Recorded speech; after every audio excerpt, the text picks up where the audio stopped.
Today we are with Ryan Shaw, three-time nominated Grammy nominee. And he's got not one, but two projects coming out. Let's talk about Imagining Marvin. That's coming out November 27th. How did you get involved with doing an album of Marvin Gaye? That was sort of a brainchild between myself and my manager, Elizabeth Healy. I had went and took a stint off, and I was doing Broadway for a while. And I felt it was time for me to get back into what it is that I do, which is being a recording artist. And we were just thinking about like, what would be the thing? Like, you need a hook. I'm not like, I can't say that I'm like an A-list artist, but, so like, what's the thing to get us back? And we were just doing some research. And we found out that it was like Marvin's 80th birthday last year before the pandemic. And so I started brainstorming. I started thinking, I said, well, wait a minute. When I first moved to New York, like the first song that got me noticed as a singer in the open mic scene and everything was What's Going On. And then I actually understudied Marvin Gaye on Broadway in Motown the musical. I was Stevie Wonder, but I understudied Marvin. So I went on for Marvin quite a few times. And my third Grammy nomination was actually for a cover of the Beatles' Yesterday, but my version is based on Marvin Gaye's version of Yesterday. So I'm like, he's been, sprinkled throughout my career. I should honor him, and especially being his birthday year. And then we started talking, and I was saying to myself, I was like, I wonder what Marvin would be doing if he was still alive, because he was one of those artists that you was like, he's gone too soon. Like, what would he still be doing now?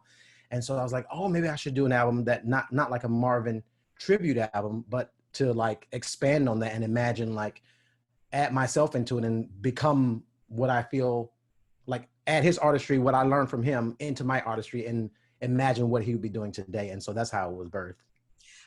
You say that you went into Broadway. Can you tell us the evolution of your career? How do we make a longer story tolerable? So, I started singing in church growing up, and in 8th grade, my mother allowed me to go to a performing arts high school, which was short-lived because she was like, I don't think it's too worldly. My mother's a Southern Pentecostal minister, and that was just too worldly, and I had to sing ballet and wear tights and dance and stuff, and she was not into that at all. So, but the one year I was there, I went to, we had what we call a trilogy for the performing arts department, and the musical theater piece, we watched, each quarter we watched a different musical, and the first musical that I was ever exposed to was Sweeney Todd. And I was like, oh my God, I want to be on Broadway. And that's how it started. That's why I wanted to come to New York. And so I got to New York, and of course, my first day here, I had my first audition for Rent. I had 14 callbacks, never got in Rent. And then, so I just ended up getting swept into the recording industry, which was also a passion of mine, and doing like singing and singing backgrounds and songwriting and stuff like that. And then signed to Columbia in 2007, put out my first record, This Is Ryan Shaw. And then did an EP in between, and then did a second full album called Real Love. And then 17 years later, I was singing at the fundraiser for the Summer Stage in Central Park. And for Summer Stage, it was my second time doing it, and they rarely ever have another artist like do it twice. And they told me, they're like, you're the second artist that we've ever had perform twice for the benefit. And I was like, oh wow, I'm honored. They said, and do you wonder who the first one was? And I was like, who? They were like, Stevie Wonder. And I was like, oh, that's cool.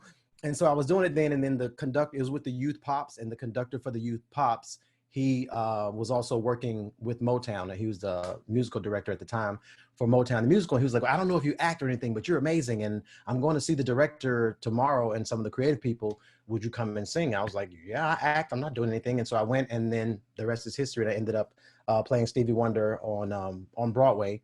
And so did you do Superstar after that? Superstar was actually 2018. Yeah, Motown was 2000. I think we opened March 13th of 2012. No, 13. And then we closed 2 years later in the end of 2015, at which time I ended up, early in 15. No, in 2016, we closed. And then I spent the summer just singing and around, and then went to London and performed in the West End doing the Thriller Live musical. Oh, nice. After that, I was the soul of Michael Jackson. And so I performed in the West End for a year. Then I came back, and when I got back, I auditioned for Superstar, which was in 19, a couple of years later. So that was just recent. It was great. It was So were really, you really great. slated to be in MJ the musical? Say again? Were you slated to be in MJ the musical? No, no, no, no. They didn't have any roles for me in the MJ the musical. They said I could have played like Tito. There were no principal roles, and I really wasn't super interested in being ensemble. Not for something like that. But they said you could play either their father or like one of the older brothers, and I was like, no. And they say I read too old to be one of the brothers at the time, so you know. Yeah, I have to admit, when I heard the scenario of it, I was like, okay, this sounds interesting. Yeah. Sarcastically. Uh-huh. Um, so you also have a brand new uh, album coming out, Love and Pain. Love and Pain is the single. Oh, it's a single. Love and Pain So, is the single from the full album. The full album is Imagining Marvin, and the first single was oh, okay. called yeah, yeah. So That's the Shoshana, second single. Shoshana is in the album, on the album with Shoshana you. is on the album. Yeah, How did which you get involved with Shoshana? I've known Shoshana for years, and it was funny because I think I first heard her online, and somebody was like, "Oh my God, have you heard this new Alphaba that's like killing, like doing this thing?" And then I think I first heard a video of her online, and then um, we knew each other from the Broadway scene because I was never on Broadway, but I had a lot of friends that were on Broadway, uh, and so we just knew each other from then. And then she came to um, to see Motown, and we reconnected again. And then we just talked about working with each other for years and years. And then it never happened. 2 years ago, she and Cynthia Erivo did the Christmas concert at the Apollo. Oh, right. And I remember she called me last minute and she was like, Ryan, you can tell me to F off if you want to. But she was like, I had a situation. One of her background singers actually lost their voice. She was like, I know you have like Grammy nominations and all these things that you don't, but you're the only person I know that's such a quick study to learn music. And I said, when is the concert? She was like, the day after tomorrow. And so she was like, but you can tell me, I know you don't do this. And I just feel really bad Oh, you asking. got to do the Christmas concert? Yeah. And Oh, so what did you do in it? I sang background for her. And that's why Oh, she was wow. like, you can tell me to get lost because I know you don't do this. I know you're a star and all that. I was like, but we've known each other for years. And I was like, and I got you. So I was like, it's fine. So I learned, but I had to learn 9 songs in like a day That and was a an half. amazing concert. Yeah, it was crazy. Yeah. But I had to learn 9 songs in like a day and a half. And it was pretty insane. And then so from then she was like, I owe you. And so I was like, okay, I'll keep that in mind. So when the album came up, I was like, Shoshana, it's time. And so it was pretty cool. But we have been talking about working together for years. And so we finally got the opportunity. And it's a cover of a Ashford and Simpson tune that they wrote for Marvin and Tammy Terrell called Good Lovin' Ain't Easy to Come By. And it's pretty stellar. She sounds amazing. And the craziest part is when you hear the album, and you hear her performance, she was literally like in the Carolinas working for a week. She flew back to LA, and the day she landed, she recorded that vocal that you're going to hear. Wow. That is insane. Like jet lag, working for a week, tired, and that's what she gives you, tired. Now, She's amazing. how did you work with Rob Thomas? How did Rob Thomas get involved in the project? That was a pretty serendipitous thing. Rob had just signed, it hadn't been announced yet, so I didn't know at the time, but he had just signed his publishing deal with Roundhill, which is my publishers. And so they were setting up all these co-writes with all their, artists and new artists, especially they had just signed.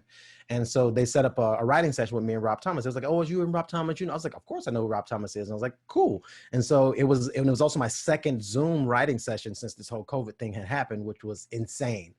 And so we just got on the call, and Rob was super laid back, super chill, just like, like nothing's happening. And I'm like, oh, wow, just hanging out with Rob Thomas, writing a song. This is kind of cool.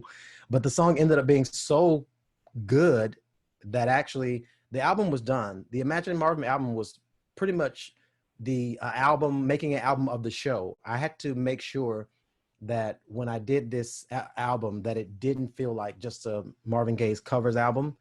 I wanted all the songs to fit me as well as they fit Marvin when he did it. So I wanted people to hear the record and go, oh my God, this is crazy. Oh wait, that's Marvin. As opposed to, oh, he's doing another Marvin song. Oh, okay. Can you see this album becoming a show? Well, when we first had done, not like a musical, no, that would probably be very difficult to do because his estate is also very involved and they're very restricting with what can and can't be said. So it'll probably be too much red tape to do it unless they heard the record and came and approached and said, hey, we want to do this, which I would definitely be open to. But as far as we planned on it being like a tour, like Okay. we eventually want to evolve it into like something that I can do with just like my band and the rhythm section also, and do it as an evening of symphonic music with symphonies. So that's like the full term goal of it, because I think it has great legs. I mean, it stands as its own body of work as a pop record, but I feel like it can be evolved. But we sort of don't really approach Marvin's life because that's when the restrictions come. But how his life affected me, I can talk about freely. So in developing it, one or two of those ways could definitely be a possibility. They say that eyes are the windows of the soul, but Mm-hmm. I believe that songs are. Ha. I had to choose a song or series of songs to describe who you are. What would that be? Oh wow, that's probably one of the best questions I've ever been asked. If I I think had to, it tells a lot about people. yeah, okay. Um, because my musical palette is so broad, like I pretty much listen to everything and love everything except for heavy metal because I just don't understand it. And also certain a lot of like heavy rap stuff also. I because it's just talking too fast. When I don't know what's happening, I just don't know what's happening. And I can't and that's just it. I mean, the beats and the music and the guitars and stuff are crazy, even in like, heavy metal, but if I don't understand what you're saying, that's the message to me. But if I had to describe it, I would say I just pick songs that have affected me iconically. Okay. Donny Hathaway, For All We Know. Hmm. Michael Jackson, Little Susie. It's on the History album. It's the last song. It's pretty obscure. A lot of people don't know. And it's epic. It's like a long thing. Um, I will say I Gotta Find Me an Angel, Aretha Franklin. I will say Yesterday, The Beatles. And I will say I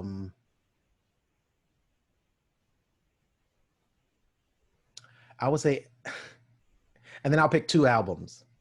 Okay. Alanis Morissette, Jagged Little Pill, The Miseducation of Lauryn Hill. Lovely. So you're eclectic. Yes. Um, what would you like to accomplish with in your career that you haven't accomplished yet? um,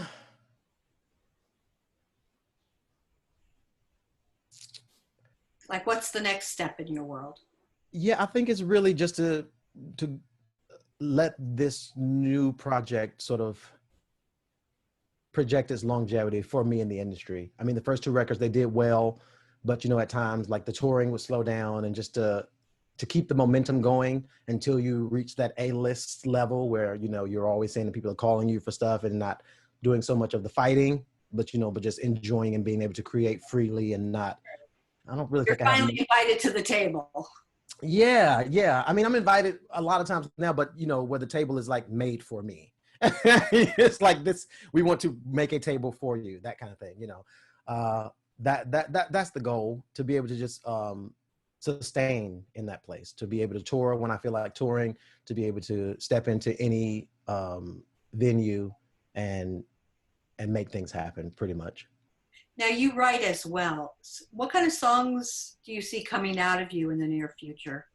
Actually, on this record, it's not just Marvin songs. Oh, There are six Marvin Gaye uh, strategically picked covers, and there are five original tunes on this record that are the imaginings of Marvin. So there are songs that I feel that Marvin would either be doing today, or that were inspired by either a subject that Marvin would have chosen, like Strong Men Can, which is the first single that I wrote with Valerie Simpson, who wrote many of him and right. Tammy Terrell's big hits, um, and Nick Ashford. I wrote the song with her, and it sort of speaks to like our mental health, especially amongst men in this country and in this climate. That we have, to give ourselves the permission to be vulnerable, permission to express ourselves, so that we don't suppress things and then it becomes something else. And you wonder why people go into a mall and shoot up a mall full of people, or go into a school and do insane things, is because a lot of times they just, things are just so bottled up, and there's a breaking point because they don't release things, so everything is just bottled up and then it's suppressed, and then at a certain point the pressure builds up, and then it causes other problems. And so, Marvin, I feel, would tackle a subject like that. He kind of did with Mercy Mercy Me, and Inner What's City going on? Blue, and What's Going On. Makes me want to holler the way they do. It's all those kind of things. So for me, I asked Valerie would she write a song with me, and of course that was where her mind immediately went to, like, let's just tackle this amazing thing It's that we an can important do. subject because in order to understand from either side, you have to come to a middle ground. Yes. And that middle ground is missing somehow. Yeah, Uh, absolutely. and the last question, what haven't I asked you that you would like our listeners to know about you? Uh, I would say musically that my connection is what's important to me, and that I feel that I connect in a way that will take them on a journey. And I will just say that if as you're listening to the record, of course the singles will be out and there'll be parts of this thing that but I would just say find a place to listen to the record in full. And it benefits me, of course, more if you purchase the record and not just stream it. But either way, find a place to see the scope of what the vision was, and listen to the album in full from top to bottom, and you'll see the kind of journey that happens when I perform live, which I actually will be doing. My first live stream concert will be December 2nd from Daryl's house, live from Daryl's house. Tickets are already available. We have some VIP options that are available as well, so go check those out. But musically, I would say that that it's all about connection for me, and the journey that I've been blessed to be able to take a crowd of people on, a group of people of all sizes on. And I would say I've been on a period of enlightenment. And so I feel like I would tell people, I'm a big advocate of therapy now. And I would tell people to really look into it, especially men. We hold a lot of stuff in, and we always talk, don't let them see you cry, don't be this and all this, blah, blah, blah, blah, blah. And what I'm learning is that's a bunch of crap, because I'm a very logical minded person. And the reason I decided to go to therapy is because I was like, people come for me to advice all the time. They're like, well, what do I do for this? And I'm like, and I'll just tell them, but that doesn't make sense. Don't do that, do this. And then when you review your life, I'm like, wait a minute. I have cycles and stuff that I'm doing in my life that don't make sense. And I see it doesn't make sense, but I can't stop the cycle. And so for me, that's when you need help. And I was sort of against it initially because of the way I grew up, Southern Pentecostal. You don't have nobody in your head telling you what to do. You pray, and I'm like, well, okay, I get it, but I've also been praying, and nothing has changed with some of these cycles. So I think I need to. The mind works a certain way. God has given us science, and trauma affects you in certain ways, and it's not different amongst people. When you were traumatized. Trauma has no color barrier. Yeah, and it affects you one of a set amount of ways, and you fit in one of those categories of how you process it. Some people turn to food as a way to trigger when they feel pain or something. It's whatever it is. And so, when you learn those things, I think you become enlightened, and you learn yourself more. And so that's something that people don't know about me. Well, we thank you for being with us, and when we put this up, you can look down below and you will see how to see this live concert. Yes. I'll put that in for you. They can follow me on all social media. This is Ryan Shaw on Instagram, Twitter, and Facebook.